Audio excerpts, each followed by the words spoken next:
உங்களை பயம்படுத்திய சம்பவம் என்ன தேவேந்திரன்? 2 வருஷத்துக்கு முன்ன நான் நைட் டைம் வேலைக்கு போயிட்டு இருந்தேன் நான். ஸோ நான் வேலைக்கு போயிட்டு இருக்கிறப்போ என்ன நடந்துச்சுன்னு பார்த்தீங்கன்னாக்கா, நைட் டைம் ஒரு 2 மணிக்கு வீட்டுக்கு வருவேன். 2 மணிக்கு வீட்டுக்கு வர்றப்போ நான் குளிச்சுட்டு படுக்கிறதுக்கு எப்படி மணி 3000. அந்த டைம் வந்துட்டு குளிச்சுட்டு படுக்கிறப்போ அந்த டைம் வந்துட்டு பின்னாடி கிச்சன் கிட்ட ஒரு கதவு இருக்கு. அந்த கதவு பக்கத்துலேயே இன்னொரு ஒரு விண்டோ ஒன்று இருக்கு. அந்த விண்டோ வந்துட்டு அந்த டைம் நான் அந்த வேலைக்கு போயிட்டு வர்ற டைம்ல தான் குளிச்சுட்டு வரும்போது அந்த விண்டோ வந்து நாக் பண்ற பக்கம் இருக்கும். அண்ட் தென் அந்த அது கண்டினியூஸா போயிட்டு இருந்துச்சு. அந்த விண்டோ நாக் பண்றது, அப்புறம் அந்த கண்டினியூஸ் வந்துட்டு கதவு வந்து தட்டுன்னு அடிச்சுட்டு போறது அப்படின்னுட்டு. இதெல்லாம் அந்த கிச்சன்ல உள்ள விண்டோ கதவு. அந்த கிச்சன் உள்ள விண்டோ கதவுல வந்து வர்ற சத்தம். அந்த டைம் வந்துட்டு எங்க வீட்டு பின்னாடி நிறைய குரங்குங்க மேயறனால நான் என்ன எடுத்துக்கிட்டேன், இந்த குரங்கு வந்துட்டு எதுவும் விளாண்டுட்டு சத்தம் போடுறதுனாலதான் அடிக்கிற சத்தம் கேட்குது அப்படின்னுட்டு வந்துட்டு கண்டினியூஸா அப்படி போயிட்டு இருக்கும் போது எனக்கு சரியா பாடல. நான் வந்துட்டு தூங்கிட்டு இருக்கும் போது கூட இந்த மாதிரி நாக் பண்ற சத்தம், அடிக்கிற சத்தம், கதவு எல்லாம் கேட்கும். என்ன ஏதுன்னு வந்துட்டு நானு அந்த டைம் ரொம்ப பயம் எனக்கு. ஸோ அந்த டைம் நான் போயிட்டு கதவுலாம் தட்டி திறந்து பாக்குற தைரியம் அந்த அளவுக்கு இல்லை எனக்கு. ஸோ ஒரு நாள் வந்துட்டு நான் தைரியமா போயிட்டு அந்த ஜன்னல்லாம் திறந்து பார்த்தா ஒன்றும் இல்லை.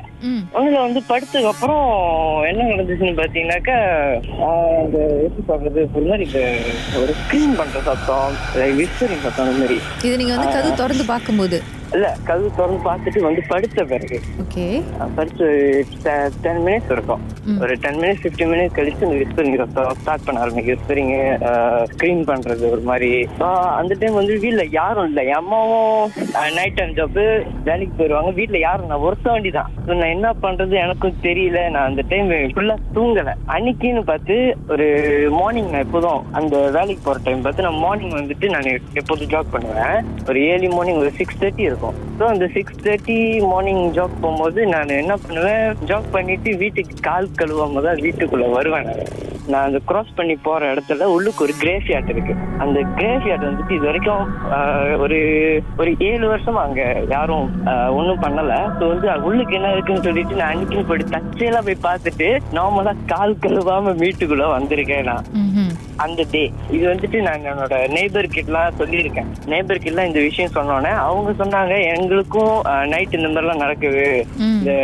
அவங்களுக்கும் அதே மாதிரி இந்த டிரான்ஸ்பரண்ட் விண்டோ தான். ஸோ அந்த விண்டோ வந்துட்டு கிராஸ் பண்ணி போறது, மிட் நைட்ல அந்த மாதிரி கதவு தட்டுறது. ஸோ அவங்க வந்துட்டு எல்லாம் அந்த சாமியாரெல்லாம் பார்த்து எல்லாம் செஞ்சுட்டாங்க. பட் நான் எதுவும் செய்யல. பட் அந்த டைம் எனக்கு அந்த மாதிரி அடிச்சிருக்கு. ஸோ அப்புறம் அவங்க கிட்ட பேசின பிறகுதான் அவங்க சொன்னாங்க, இந்த மாதிரி இருக்கலாம், நீ போயிட்டு பார்த்துட்டு வந்திருக்க, இந்த மாதிரி கால் கிலோவும் வந்திருக்க, ஸோ அந்த மாதிரி கான்டினியூஸா உனக்கு நடந்திருக்கு. ஸோ அந்த சுடுகாடுக்கு நீங்க போயிருக்கீங்க, கால் கழுவாம நடந்த இந்த சம்பவத்தை பத்தி சொன்னது வந்து உங்க நெய்பர். ஃபர்ஸ்ட் நான் முதல்ல அவங்க கிட்ட தான் சொன்னேன். ஏன்னா பக்கத்துலயே இருக்காங்க. இதை பத்தி எதுவும் அவங்களுக்கு எதுவும் இதுக்கு முன்னாடி பட்டிருக்காங்களா அப்படின்னு சொல்லிட்டு அவங்க கிட்ட சொல்லும் போதுதான் அவங்களும் இந்த மாதிரி பட்டிருக்காங்கன்னு விஷயம் எனக்கு தெரிய வந்துச்சு. அதுக்கப்புறம் அவங்க சொன்னாங்க, பக்கத்துலயே எங்க வீட்டு பின்னாடியே வந்துட்டு ஒரு சின்ன தமிழர் கோயில் இருக்கு. சோ அந்த கோயில வந்துட்டு நீங்க போயிட்டு கேட்டு பாருங்க, பேசி பாருங்க, ஏதாவது கிடைக்கும், அவங்க ஏதாவது செஞ்சு தருவாங்க அப்படின்னு சொல்லி நான் போயிட்டு அங்க பேசினப்போ அவங்க வீட்டுல வந்துட்டு ஒரு ஸ்மால் ப்ரேயர் மாதிரி ஒண்ணு பண்ணாங்க. அதுக்கு பிறகு அந்த பின்னாடி கிச்சன் விண்டோ, கிச்சன் டோர்ல வந்துட்டு இந்த எலுமிச்சிக்கெல்லாம் கட்டி எல்லாம் ப்ரே பண்ணி டோட்டலா ஃபினிஷ் பண்ண பிறகுதான் இந்த எந்த ஒரு டிஸ்டர்பன்ஸும் இப்ப இல்ல. அதுக்கப்புறம் சுடுகாடு பக்கம், எந்த சுடுகாடு பக்கமாவது போய் ஜாகிங் பண்ணுவீங்க? இல்ல இல்ல இல்ல, இப்ப கூட அது கிராஸ் பண்ணி தான் போறேன். உள்ளுக்கு நான் கேஸ் போக மாட்டேன் நானு. வாழ்க்கையில நடந்த மர்மமான சம்பவத்தை மர்ம தேசத்தில் பேசணும் அப்படின்னு நினைச்சீங்கன்னா வாட்ஸ்அப் பண்ணுங்க 0364913333. உங்க பெயர், அதுக்கப்புறம் #MD அப்படின்னு டைப் பண்ணுங்க.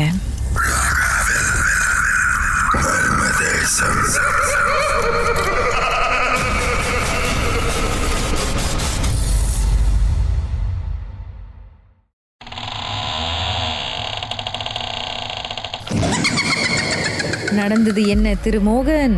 அதாவது என் வீட்டோட பக்கத்து வீட்டுல ஒரு அக்கா இருப்பாங்க. ஓகே, அவங்க வந்து எங்க அப்பா கூட வந்து லைக் சின்ன வயசுல இருந்து அவங்க பிறந்தப்ப ரொம்ப ஃப்ரெண்ட்ஸ்லாம். அப்ப அவங்க என்ன பண்ணிருக்காங்க, ரீசென்ட்லி அவங்க வந்து ஹாஸ்பிட்டல்ல அட்மிட் ஆகி வந்திருந்தாங்க. ஸோ அட்மிட் ஆகி அவங்க டிஸ்சார்ஜ் ஆகி வரப்ப அப்பா வந்து வீட்டுல நல்லா சாமி கும்பிடுவாரு எங்க அப்பா. ஓகே, அவங்க டிஸ்சார்ஜ் ஆகி அவங்க வரப்ப எங்க அப்பா சொன்னாரு, உள்ள வாமா நான் துணூர் பூசி விடுறேன் அப்படின்னு சொன்னப்ப அவங்களும் காலு கழுவாம உள்ள வந்துட்டாங்க. காலு கழுவாம அவங்க உள்ள வந்தோடனே என்ன சொன்னாங்க, துணூர்லாம் பூசி அனுப்பி விட்டாங்க. அனுப்பி விட்டோடனே நைட்டு நானு அம்மா, நான் அப்ப சின்ன பையனால நான் எங்க அம்மா கூட தான் படுத்திருந்தேன். எங்க அப்பா வந்து இன்னொரு ரூம்ல படுத்திருப்பாரு. அப்ப எங்க வீட்டுல வந்து ஒரு சின்ன நாய்க்குட்டி இருக்கும் வீட்டுக்குள்ள.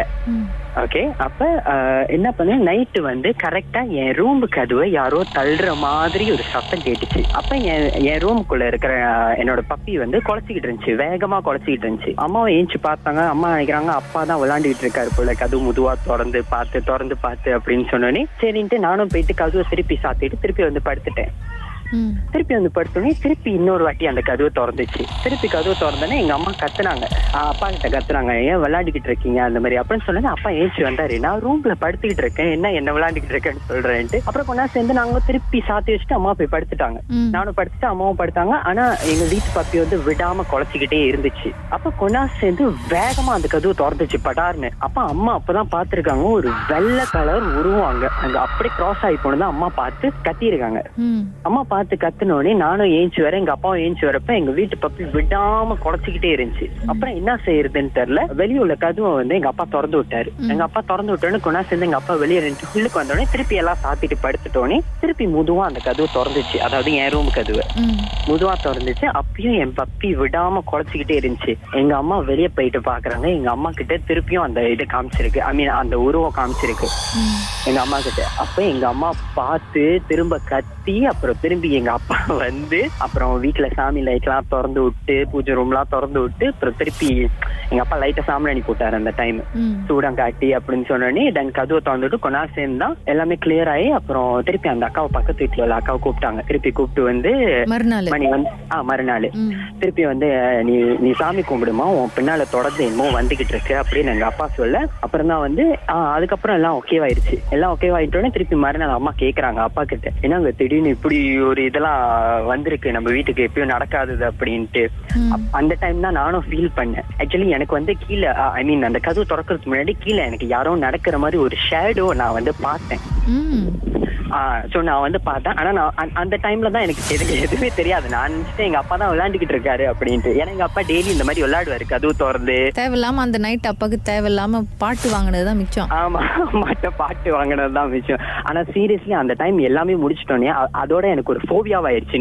இதுக்கு மேல ஏதாவது கதவு திறந்தா ஏதாவது இருக்குமோ அப்படின்னு. பிகாஸ் நான் அந்த ஷேடோவை தான் பார்த்தேன். ஆனா எங்க அம்மா வந்து அந்த உருவத்தை பார்த்திருக்காங்க. அந்த உருவம் பார்க்க எப்படி இருந்துச்சா? அந்த உருவம் வந்து இட்ஸ் ஃபுல்லி ஒயிட்டா தான் இருந்துச்சு. ஃபுல்லி ஒயிட்டா இருந்துச்சு. முடி மாதிரி தான், முடிதான் பின்னால நீட்டா இருந்தா எப்படி இருக்கும் அந்த மாதிரி தான் இருந்துச்சுன்னு அம்மா சொன்னாங்க.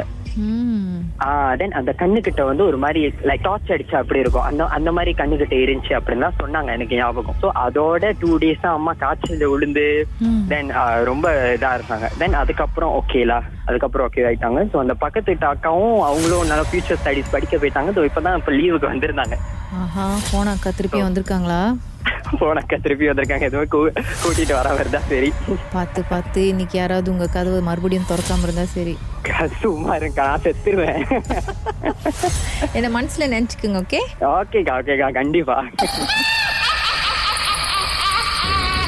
மர்ம தேசத்தில் உங்களுடைய அனுபவத்தை பகிர்ந்துக்கணுமா? எங்களுக்கு நீங்க வாட்ஸ்அப் பண்ணலாம். 036-411-3333. உங்க பெயர் அதுக்கப்புறம் #MD அப்படின்னு டைப் பண்ணுங்க.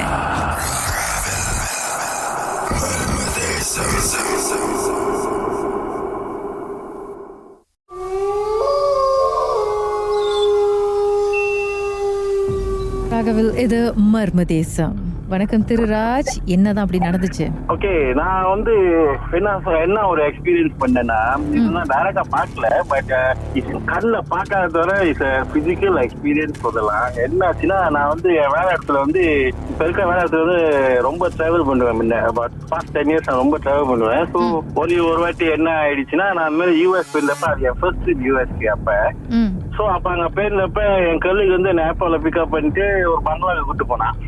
ஸோ அந்த பங்களால வந்து நான் ஒண்டி தான் இருக்கேன். கிளம்பி வந்து அடுத்த நாள் 2 நாள் கழிச்சு கிளம்பிடுவோம் சிங்கப்பூருக்கு. ஸோ நாங்க ஒரு 2 வாரம் மீட்டிங் பண்ணப்ப என்னாச்சு, அந்த பங்களால 3 மாடி இருந்துச்சு. ஸோ அவன் சொன்னான், ராஜ் நீ வந்து 1வது மாடியில 2வது மாடி எந்த ரூம்ல இருந்துக்கலாம், ஏன்னா அந்த பங்களால யாருமே இல்ல.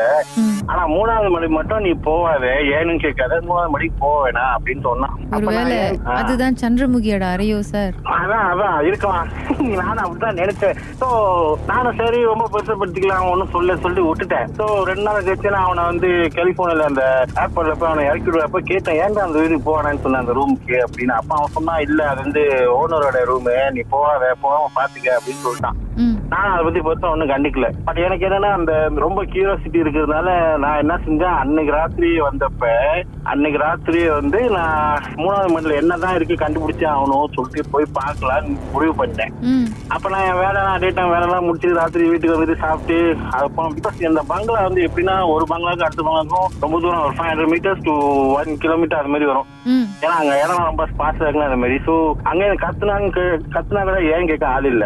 ஸோ இப்படி இருக்கும்போது காடியை போய் பார்க் பண்ணிட்டு அன்னைக்கு ராத்திரி வீட்டுல டின்னர்லாம் சாப்பிட்டு, அன்னைக்கு ரிமெம்பர் ஆஃப்கோர்ஸ் நான்வெஜ் தான் சாப்பிட்டுருப்பேன். ஸோ 3வது மாடிக்கு போய் பார்ப்போம்னு சொல்லிட்டு ஏறிட்டு 2வது மாடிக்கு போயிட்டு 3வது மாடிக்கு வந்துட்டேன். ஸோ வந்துட்டு கதவு திறந்து பார்த்தேன், கதவு திறக்கல. தட்டி பார்த்தேன், யாரும் கேட்கல. ஐ மீன் ஹலோ யாராச்சும் இருக்கீங்க அது என்னமோ சொல்லி பார்த்தா யாரும் ஒன்றும் பண்ணல. ஆனா அந்த 3வது மாடி அந்த பர்டிகுலர் ஸ்டேர்கேஸ் மட்டும் பாக்கையில செஞ்சிருக்கோம், உடன் பாக்கையா. ஸோ அதுல செஞ்சிருக்கோம். மற்ற இது எல்லாமே வந்து சிமெண்ட்ல இருக்கும், நல்லா பிரைட்டான டைல்ஸ் எல்லாம் போட்டு லைட் எல்லாம் இருக்கும். ஆனா 3வது மாடி கூட அந்த லைட்டே வந்து ஒரு மாதிரி டிப்பா இருக்கும், ரொம்ப டார்க்கா இருக்கும் வச்சுங்களேன். ஸோ இதே வந்து ஒரு மாதிரி ஃபீலிங்ஸா இது பண்ணும்போது நான் கதை தட்டும் இது பண்ணுவோம், யாரும் ஒன்றும் திறக்கல, ஒரு சத்தமும் கேட்கல. சரி நானும் வந்து சரி என்னமோ தான் இருக்கு சொல்லிட்டு ஓனரோடய இருக்கலாம் இல்லை வேற ஏதாச்சும் இருக்கலாம் சொல்லிட்டு வந்துட்டேன். ஸோ வந்துட்டு நான் என்ன செஞ்சேன், ஃபர்ஸ்ட் ஃப்ளோர்ல போய் என்னோட ரூம்ல போய் படுத்துட்டேன். அப்போ வந்து வின்டர் சீசன்ங்கிறதுனால என்ன செஞ்சேன், மேட்ரஸ் வந்து கீழே போட்டு அது மேலே படுத்திருந்தேன். ஸோ அப்படி படுத்திருக்கும் போது அந்த பாக்கையில வந்து பிகாஸ் பாக்கையா இருக்குன்னா நடக்கும்போது அந்த சத்தம் கேட்குங்க இல்லையா, டக்கு டக்கு டக்கு சத்தம் கேட்கும். இப்போ சிமெண்ட்ல நல்லா கேட்காதுல்ல, எனக்கு அந்த சத்தம் கேட்டுச்சு. நான் இருக்கிறது ஒரு ஆள் தான் அந்த பங்களால, என்னை சுத்தி வேற வீடும் இல்ல. ஆனா அந்த சத்தம் மட்டும் எனக்கு கிளியரா அந்த ராத்திரி ஒரு மணி ஒரு if I remember just close to 1 AM அந்த டைம் நினைக்கிறேன். சோ அந்த சத்தம் கேட்கவும் எனக்கு ரொம்ப கியூரியஸ் ஆயிடுச்சு. கியூரியஸ்னு சொல்றத பயம் ஆக்சுவலி. சோ என்னடா சத்தம் கேக்குது, யார் நடந்து வரா சொல்லிட்டு நான் நினைச்சேன் யாரோ வராங்க சொல்லிட்டு போய் வெளியே போய் பார்த்தேன். 2nd floor ஏறி 3rd floor போய் பார்த்தா யாரும் இல்ல, லைட் எல்லாம் அப்படிதான் இருக்கு, எப்படி சொன்னா அதே மாதிரி தான் இருந்துச்சு. அப்படியே இருங்க, பாட்டுக்கு பிறகு என்னதான் நடந்துச்சுன்னு சொல்லுங்களேன். மர்மமான சம்பவத்தை நீங்களும் எங்களோடு பகிர்ந்துக்கணும்னு நினைச்சீங்கன்னா வாட்ஸ்அப் பண்ணுங்க 036-491-3333. உங்க பெயர் அதுக்கப்புறம் #MD அப்படின்னு டைப் பண்ண மறந்துடாதீங்க.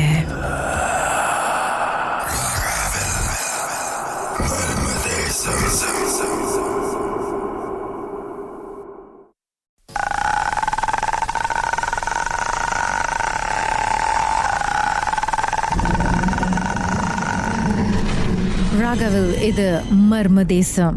என்னதான் நடந்துச்சு திரு ராஜ்? யாரும் இல்ல, லைட் எல்லாம் அப்படிதான் இருக்கு, எப்படி வச்சோன்னா அதே மாதிரி தான் இருந்துச்சு. அப்ப எனக்கு வந்து அப்பவே ஒரு மாதிரியான ஃபீலிங் ஆயிடுச்சு. சரி பணம்ல நம்ம வேற ரூம் போய் படுப்போம், அந்த ஃபர்ஸ்ட் ரூம் கட்டில் இருக்கு சொல்லிட்டு 2nd floor போய் படுத்தேன். சோ அப்ப நான் படுத்துட்டு இந்த 2nd floor படுக்கும்போது அந்த மேட்ரஸே போடல, தரையிலே படுத்தேன். ஏன்னா நான் வந்து ஹீட்டர் ஆன் பண்ணிருந்தேன் விண்டர் சீசன்னால. ஸோ தரையில ஒட்டா இன்னும் ஹீட் வருமே சொல்லிட்டு படுத்தேன். அப்ப படுத்து இருக்கும்போது அந்த சத்தம் திருப்பி கேட்க ஆரம்பிச்சு, டக்கு டக்கு டக்கு தூரத்துல 3rd floor வர சத்தம் கேக்குது. சத்தம் கிட்ட வர சத்தம் பெருசா வந்துச்சு, டக்கு டக்கு டக்குன்னு. அதுவும் அந்த ஸ்டாஃப் கூட சீக்கிரமா ஆயிடுச்சு, டக் டக் டக் டக் டக் அது மாதிரி. அந்த மாதிரி வர எனக்கும் காய் முடியெல்லாம் ஒரு மாதிரி செலுத்திடுச்சு. அதோட நான் என்ன செஞ்சேன், சரி என்னமோ நடக்குன்னு சொல்லிட்டு போர்வை எடுத்து போத்திக்கினேன். அந்த போர்வை போத்துனப்ப சத்தம் அவ்வளவு கிட்ட வந்துச்சு, திடீர்னு வந்து திடீர்னு சத்தம் வந்துடுச்சு. ஆனா பக்கத்துல தான் சத்தம் கேட்டுச்சு. அப்ப என்ன ஆச்சுன்னா எனக்கு திடீர்னு ஒரு ஆளு ஹெவியா மூச்சு விடுற சத்தம் கேட்டுச்சு. எப்படின்னா அந்த மாதிரி அவ்வளவு ஹெவியா மூச்சு விடுற சத்தம் கேட்டுது. எனக்கு வந்து என்ன பண்ணு தெரியல, ஒரு கை என்ன செய்யறதுன்னு தெரியல. நான் அத்திருக்கிறது என்ன செஞ்சேன், இப்படியே போட்டுட்டே இருந்தேன். அப்ப திறந்து பார்த்தா யாரும் இல்ல. அப்ப திருப்பி மூடும்போது சத்தம் இன்னும் ஹெவியா கேட்டுச்சு. அந்த சத்தம் வந்து கேக்குறது வந்து அந்த பிளாங்கெட் ஆடுது அந்த இதுல, அந்த மாதிரி அந்த வீன் ப்ளோ பண்ணா இருக்குமா, அந்த மாதிரி என் கை ஆடுறதுனால அப்படியா இல்ல உண்மையிலேயே அந்த வீன் ப்ளோ பண்ணான்னு தெரியல. ஆனா அவ்வளவு பசிபிக்கா சத்தம், அதுவும் அந்த டார்க்னஸ்ல எப்படி சொல்லுவாங்க, அந்த நீடல் ட்ராப் சொல்லுவாங்களே அந்த மாதிரி அவ்வளவு எனக்கு வந்து பயம் ஒரு பக்கம் ரொம்ப இது பண்ணிச்சு. அப்ப நான் இந்த சைடு திரும்பி பார்த்தா திருப்பி அதே மாதிரி தான் இருந்துச்சு. என்ன பண்ணேன்னு தெரியாம அந்த பிளாங்கெட்டை என்ன பார்க்கணும்னு சொல்லி பிளாங்கெட் திறந்தேன். But I don't see the thing. ஆனா I saw the window open. என்னமோ ஒண்ணு வெளியே போச்சா இல்ல வந்துச்சா தெரியல. கண்டிப்பா நான் திறந்து பார்க்கும்போது விண்டோ திறந்துச்சு சொந்தமாவே. ஆனா அந்த விண்டோ நான் பூட்டல. ஆனா இருந்த அந்த விண்டோ திறந்துச்சு. ஏன்னா அந்த விண்டோ இருக்குனால நான் வந்து மூடி வச்சிருந்தேன். ஆனா பூட்டல. ஆனா அந்த விண்டோ சொந்தமா திறந்து எனக்கு வந்து அப்ப என்ன பண்ண தெரியல. கத்தவும் முடியாது, ஹெல்ப்பும் கொடுக்க முடியாது. என் கூட்டான ஃபிளைட்ல போயிட்டா யாரும் ஒன்னும் கேட்கவும் முடியாது. அதுல பயத்தோடய படுத்துனேன். தென் அன்னைக்கு ராத்திரி பூரா எனக்கு ஏதாச்சும் ஒரு கத்தம் இருந்துகிட்டே இருந்துச்சு. சத்தம் கேட்கும், அது கேட்கும், திடீர்னு படான்னு சாம வரும். அது இந்த மாதிரி ரொம்ப இருந்துச்சு அன்னைக்கு ராத்திரி. ஆனா அதுக்கப்புறம் இந்த நெக்ஸ்ட் டே வந்து காலையில இருந்துச்சு வேலைக்கு போயிட்டு அதை பத்தி ஒண்ணுமே நினைக்கல. ஆனா அடுத்த நாள்ல இருந்து அந்த 2 வாரம் நான் அங்க இருந்தேன். எனக்கு எந்த கத்தரும் பண்ணல அது. பட் ஏன் பிகாஸ் நான் வந்து ஃப்ரம் பாஸ்ட் எக்ஸ்பீரியன்ஸ் நான் என்ன ரிலாக்ஸ் பண்ணேன்னா, நார்மலி இந்த மாதிரி ஒரு இடத்துல ஒரு இது இருக்குன்னு தெரிஞ்சா நம்ம போய் அதை கச்சா பண்ணாம இருந்தா we are still safe. Normally provoke பண்ணாதான் வந்து அட்டாக் பண்ணோம். இல்ல அதோட இடத்துல போய் நம்ம வந்து மேஸ் பண்ணா அந்த மாதிரி அட்டாக் பண்ணணும்னு சொல்லுவாங்க. I don't know. பட் என் கேஸ் அது உண்மைதான். நான் போய் தேர்ட் ஃப்ளோர் டிஸ்டர்ப் பண்ணேன்னா அன்னைக்கு ராத்திரி எனக்கு அந்த மாதிரி ப்ராப்ளம் வந்துச்சு. ஆனா அதுக்கப்புறம் அந்த 2 வாரம் இருந்தாலும் நான் அப்ரோச் பண்ணேன். நல்லா பண்ணிதான் சாரி அது இதுன்னு. பட் அதுக்கப்புறம் அந்த 2 weeks அண்ட் டிஸ்டர்பன்ஸ் இல்ல. இதுக்கப்புறம் கியூரியாசிட்டின்ற பேர்ல போய் ஆராய்ச்சி பண்ணுவீங்க? ஆனா கண்டிப்பா இல்ல. பட் இருந்தாலும் சம்டைம் நடந்தாலும் நடக்கலாம், யாருக்கும் தெரியாது, என்ன சொல்லவும் முடியாது. ஆனா இதெல்லாம் நான் வந்து என் ஒய்ஃப் கிட்டே ஃபேமிலியும் சொல்ல மாட்டேன். ஏன்னா சொன்னாங்க அவங்க இதுக்குன்னே போட்டு நல்லா ஏசுவாங்க. அதனால சம்டைம்ஸ் ஏன் தெரியல அந்த ஒரு கியூரியாசிட்டி இருக்கும். இப்போ ஒரு இது அங்க என்னமோ இருக்குன்னு தெரிஞ்சா அதை பார்த்தே ஆகணும் இல்லையா? பார்க்காம வந்து அவங்களால மெல்லவும் முடியாம துப்பவும் முடியாம இருப்பாங்க. அது மாதிரி தூங்கவும் முடியாது. என்ன என்னமோ இருக்கு அதை நினைச்சுக்கிட்டே இருப்போம். அதனாலதான் 2வது விஷயம் வந்து இந்த மாதிரி பயந்துட்டா என்ன சின்னமா போச்சுட்டு ஏதாச்சும் நல்ல விஷயம் ஹாப்பி திங்ஸ் வச்சு நினைச்சிட்டு மைண்ட் ஃபோக்கஸ் பண்ணி டெவலப் பண்ணா I think you can sleeve law. I think so. ஆனா இது என்ன ரொம்ப எஃபெக்ட் பண்ணிச்சு அந்த ஃபர்ஸ்ட் நாள். ஏன்னா எனக்கு தெரியும் நான் யாருக்கும் அடிக்கவும் முடியாது. ராத்திரி 1 மணிக்கு கால் பண்ணவும் முடியாது, ஹெல்ப் பண்ணவும் ஒண்ணுமே செய்ய முடியாது. Totally stun. மர்மமான சம்பவத்தை நீங்களும் எங்களோடு பகிர்ந்துக்கணும்னு நினைச்சீங்கன்னா வாட்ஸ்அப் பண்ணுங்க 0364333333. உங்க பெயர் அதுக்கப்புறம் #MD அப்படின்னு டைப் பண்ண மறந்துடாதீங்க.